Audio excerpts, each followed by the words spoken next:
সবাই তোমরা কেমন আছো? আমি গল্প দিদু।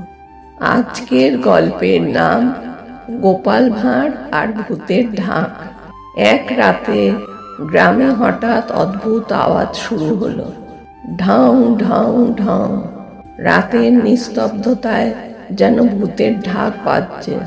গ্রামের লোকজন ভয়ে বাড়ির দরজা জানলা বন্ধ করে দিল।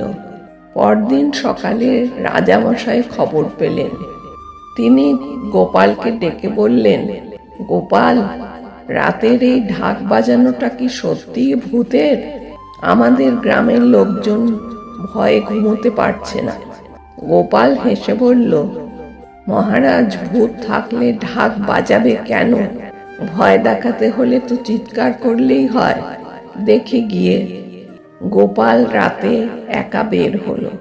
চাঁদের আলো, ফাঁকা মাঠ, আর দূরে আবার সেই আওয়াজ, ঢাং ঢাং ঢাং।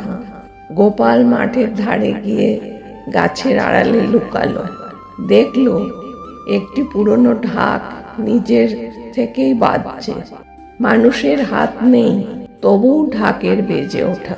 হঠাৎ গোপাল খেয়াল করলো ঢাকের পেছনে ঘাস নড়ছে। সে চুপচাপ কাছে গিয়ে দেখলো ঢাকের ভেতরে লুকিয়ে আছে দুই চোর। একজন ঢাকের ভেতর থেকে লাঠি দিয়ে বাজাচ্ছে, আরেকজন বাইরে দড়ি টানছে। ওরা ভয় দেখিয়ে মাঠে লুকোনো ধন সম্পদ বের করে নিয়ে যেত। গোপাল হেসে ফেলল, ভূতের ঢাক নয়, চোরের বুদ্ধি। সে চোরদের সামনে বেরিয়ে এসে বলল, তোমাদের সুর খুব ভালো, কিন্তু ভূতের গলা নয়, গলার স্বরটা বেশ চেনা। চোরেরা ভয়ে হাঁটু গেড়ে বসে পড়ল। পরদিন রাজামশাই তাদের শাস্তি দিলেন।